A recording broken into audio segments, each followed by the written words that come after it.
University మంచి భవిష్యత్తు కోసం తెలుగు విద్యార్థులు ఇష్టపడే యూనివర్సిటీ. కానీ మీరు పనిచేసిన టైంలోని సాయి ప్రణీత్ హత్య కేసు, మరి అది ఆల్రెడీ కౌన్సిలింగ్ ఇచ్చిన తర్వాత కూడా ఈ బాయ్ అందరూ ఎందుకు వచ్చారండి? రైట్ అండి, అది అమృత ప్రణయ్ కేసు అండి. ఇట్స్ సెన్సేషనల్ కేసు అది. సో మనకి 2018 సెప్టెంబర్లో అయినటువంటి ఇన్సిడెంట్ అది. సో దీని మీద కూడా పలు సందర్భాల్లో మాట్లాడాము. సో ఇది నేను వెళ్ళినప్పుడు యాక్చువల్గా అక్కడ నేను ట్రాన్స్ఫర్ అయ్యి పోస్టింగ్ వెళ్ళినప్పుడు నేను ఐజీ గారిని కలిసాను. అప్పుడు ఐజీ స్టీఫెన్ రవీంద్ర గారు ఉండేవారు, అండ్ పాత ఎస్పీ కూడా నా ముందు శ్రీనివాస్ ఉండేవారు. శ్రీనివాస్ అని ఆయన కూడా నాకు చెప్పారు, ఐజీ గారు కూడా చెప్పారు నాకు ఏంటంటే కొంచెం అక్కడ ఏదో ఇష్యూ ఒకటి, అమ్మాయి వైశ్యాస్ అమ్మాయి, అబ్బాయి ఏమో అతను వచ్చేసి ఎస్సీ పిల్లగాడు, సో కొంత ఇష్యూ ఏదో తయారవుతున్నది, కొంచెం జాగ్రత్త అని చెప్పేసి మీరు ఒకసారి ఏంటంటే నేను న్యాచురల్గా చేరిన తర్వాత మారుతిరావు అని వాళ్ళ అమృత అనే వాళ్ళ ఫాదర్ని పిలిచాను. మారుతిరావు అక్కడ కాస్త అఫిలియేట్, బాగా డబ్బున్న వ్యక్తి. సో అతన్ని పిలిచి కూడా నేను మాట్లాడాను. నన్ను మాట్లాడినప్పుడు అక్కడ local DSP, local inspector, Miryalaguda DSP, Miryalaguda inspector, వీళ్ళందరూ కూడా ఉన్నారు. అందరినీ పెట్టి నేను మాట్లాడి ఇతను మారుతిరావు మిర్యాలగూడ అతను. సో చెప్పినప్పుడు అతను నార్మల్గా ఏమన్నాడు, ఈ అబ్బాయి అప్పటికే మ్యారేజ్ అయ్యింది, వాళ్ళది మ్యారేజ్ అయింది జనవరిలో అనుకుంటా, వాళ్ళు ఆర్య సమాజ్లో మ్యారేజ్ ఏదో చేసుకుంటారు. చేసుకున్న తర్వాత సార్ నాకు వాళ్ళిద్దరు ఏదో సరే, నేను అమ్మాయి నా ఒక బిడ్డే, నేను ఆ మ్యారేజ్ నాకు ఇష్టం లేదు, ఇప్పుడు చేసుకున్నారు కాబట్టి ఇక నేను చేయగలిగేది కూడా ఏమీ లేదు, వాళ్ళ దారి వాళ్ళది, నా దారి నాదే అనేటట్టు చెప్తూ బాధపడుతూ అతను కొంచెం కన్నీళ్ళు పెట్టుకోవడం చేస్తాం. సో మనం తండ్రిగా, ఒక తండ్రి జనరల్గా జరిగేది ఇదే అన్ని కేసుల్లో. వాళ్ళు ఏంటంటే అయిపోయింది కదా, ఇంకేముందిలే, వీళ్ళు ఎవరి దారి వాళ్ళది అనుకుంటారు. సో మేము సరే జాగ్రత్త మారుతిలో, మీరు తప్పుడు వైపు ఎలాగో ఆలోచనలు చేయకుండా చూడండి అని చెప్పినాము. ప్లస్ మా వాళ్ళకు కూడా నేను మళ్ళీ అతను వెళ్ళిన తర్వాత కూడా కొంచెం జాగ్రత్తగా గమనిస్తుండండి. అట్లా మనం ఇది ఏంటంటే అంత ఈజీగా తీసుకోవడానికి లేదు, మనం గమనిస్తూ ఉండాలి, కొంత ఇన్ఫర్మేషన్ తీసుకోవాలని.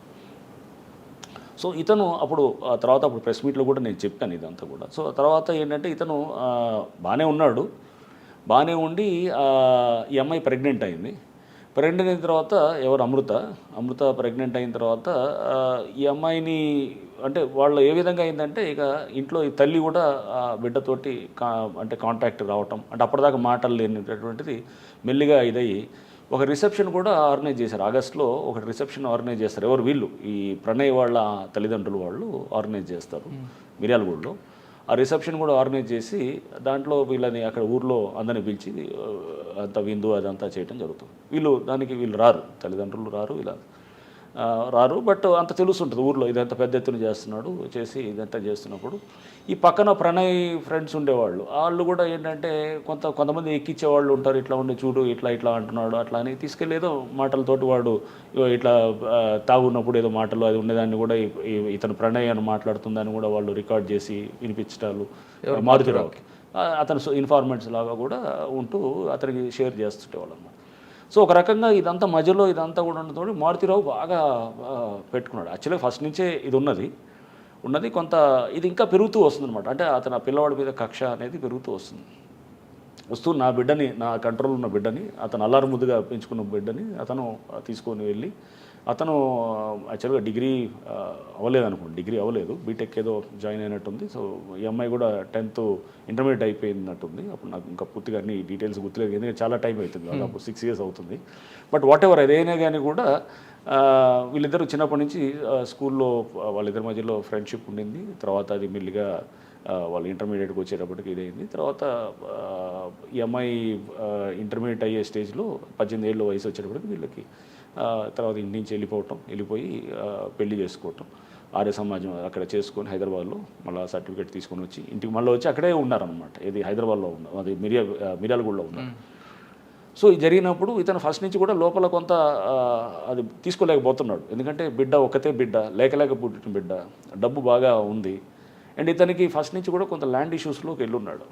సో అక్కడ వీళ్ళు ఉండేవాడు భారీ అని అతను ఒక కేసులో ఇతనికి అక్కడ ల్యాండ్ ఇష్యూస్లో కూడా అక్కడ దాంట్లో తగిలాడు అనమాట. ఇప్పుడు 2012-13 ఆ టైంల నుంచి అతను ఒక ముద్దాయిగా వస్తుండేవాడు. ఆ కాంటాక్ట్ తోటి కూడా అహ్మద్ బారీ అని చెప్పేసి ఆ కాంటాక్ట్ తోటి నెక్స్ట్ ఇతను వాళ్ళతోటి లైనప్ చేసుకొని నెక్స్ట్ అస్గర్ అలీ అని చెప్పేసి దాంట్లో A1 ఏది ఇప్పుడు ఈ కేసులో ఏది మన మారుతిరావు కేసులో A2, అంటే ఫస్ట్ ఈజ్ A1 ఈజ్ మారుతిరావే, A2 ఈజ్ అస్గర్ అలీ. అస్గర్ అలీ అంతకుముందు హిరణ్ పాండ్యా అని ఒక మినిస్టర్ని చంపిన గుజరాత్లో అతను హోమ్ మినిస్టర్గా కూడా చేశారు. సో ఆయన చంపిన దాంట్లో కూడా అస్గర్ అలీ ఏవన్ బారీ మొహమ్మద్ బారీ అనుకోండి. మొహమ్మద్ బారీ వాజ్ A11 దాంట్లో.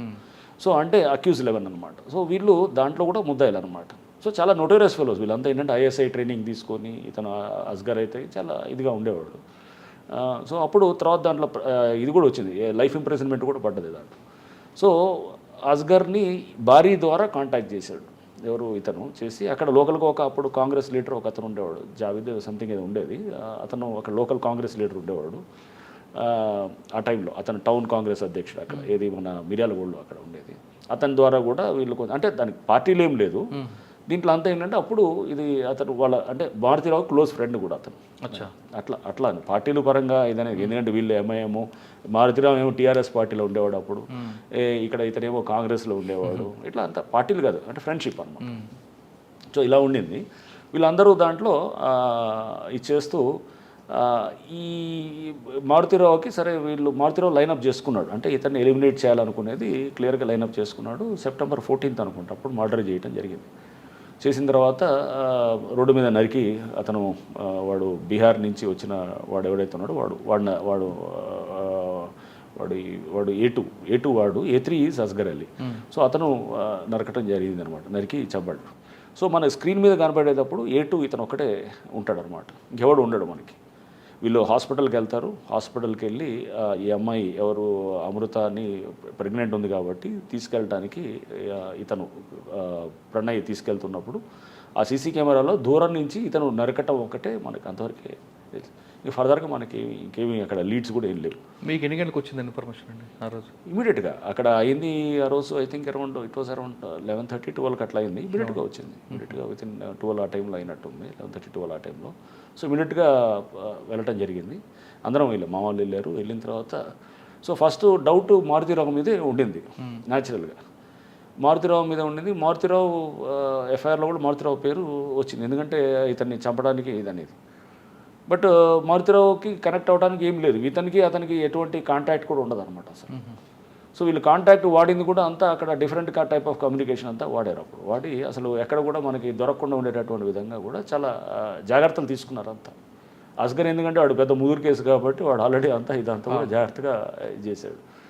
సో మనకి వెంటనే కొంత మాకున్నటువంటి నెట్వర్క్లో ఈ అన్నింటినీ మనం ముందు తీసుకుంటూ ఒకళ్ళని మనం ఐడెంటిఫై చేయటం మొదలెట్టి తర్వాత టీమ్స్ అన్నీ కూడా కొంత అన్ని స్టేట్స్లో అన్ని రకాలుగా, అంటే మహారాష్ట్రకి కొంత ఇటువైపు కూడా మనము మన ఇది ఇతన్ని తీసుకురావడానికి బీహార్కి, నెక్స్ట్ ఇంకా కొంత మనకి అంటే అన్ని స్టేట్స్ కూడా డిస్పాచ్. బీహార్ అని మీకు ఎలాగ అయిపోయిందండి? క్లూ ఎక్కడ వచ్చింది?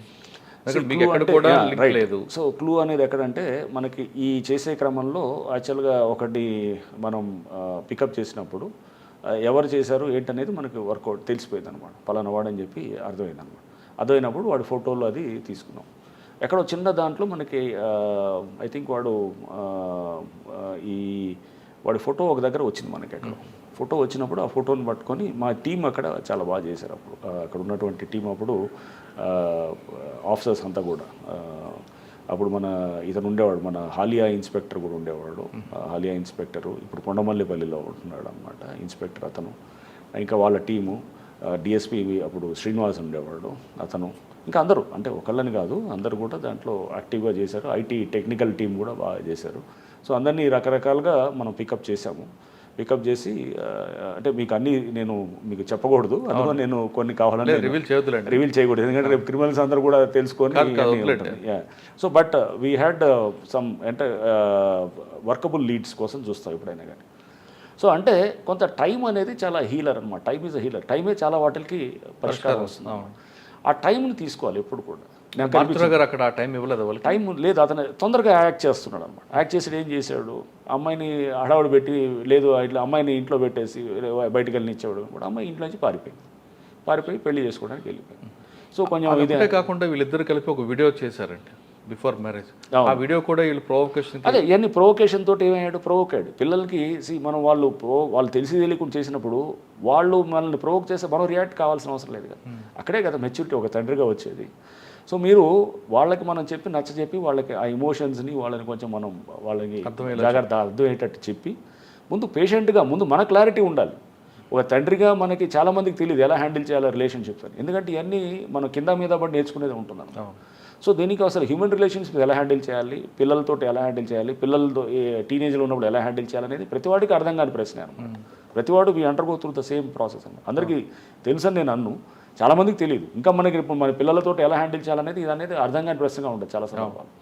ఇంట్లో చుట్టుపక్కల తల్లిదండ్రులతోటో లేకపోతే బంధువులతోటో అనేది ఎప్పటికీ అది అర్థం కాని ఇష్యూగా ఉంటుంది. నిరంతరం నేర్చుకుంటుండాలి. దీంట్లో కూడా ఇంట్రాగేషన్లో మారుతిరావుతో అంటే హత్య జరిగిన తర్వాత ఫస్ట్ వాళ్ళు తీసుకొచ్చారు, వాళ్ళ కన్ఫెక్షన్లో మారుతిరావు పేరు వచ్చి ఉంటుంది. మారుతిరావు తీసుకురాగానే మీరు మాట్లాడినప్పుడు మారుతిరావు చెప్పేవి ఏంటండి? మారుతిరావు ఏమాత్రం ఒక బాధ అని వచ్చిందంట? మారుతిరావు ఫస్ట్ చాలా క్యాజువల్గా ఉన్నాడు, ఎందుకంటే అతను అప్పుడు టీఆర్ఎస్ లీడర్. అక్కడ అతను టీఆర్ఎస్ లీడరు, బాగా డబ్బున్నాడు. అక్కడ ఈ వాజ్ లైక్ అతను హిందూ వాహిని దాంట్లో కూడా అక్కడ ఏదో లోకల్గా ఇతను ఉండేవాడు. డబ్బు ఉన్నది, కొంత పరపతి ఉంటుంది. న్యాచురల్గా ఏం చేస్తాడు అతను అనుకుంటాడు ఏముంటుందో ఇదంతా పోలీసు మామూలు కదా మేనేజ్ చేసుకోవచ్చు అని. నేను ఫస్ట్ ఇంట్రాగేషన్ కూడా ఎప్పుడు నైట్ నా ఆఫీస్లోనే క్యాంప్ ఆఫీస్ తీసుకొచ్చారు.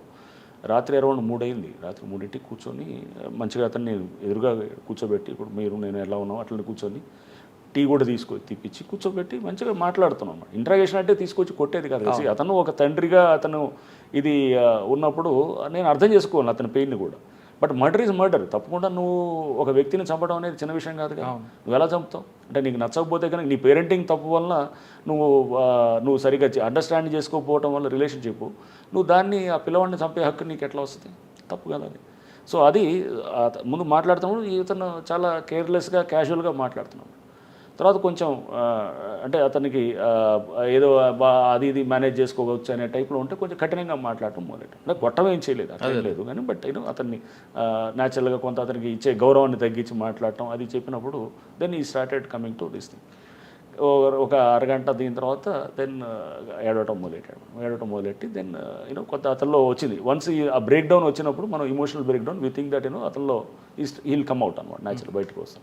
హీ స్టార్టెడ్ ఒక కాన్వర్జేషన్ పెట్టి డీప్గా మాట్లాడుతున్నప్పుడు మొత్తం అంతా బయటికి కొన్ని విషయాలు చెప్పడం మొదలెట్టాడు. చెప్తూ అతనితో మనం we had a total long conversation అనమాట.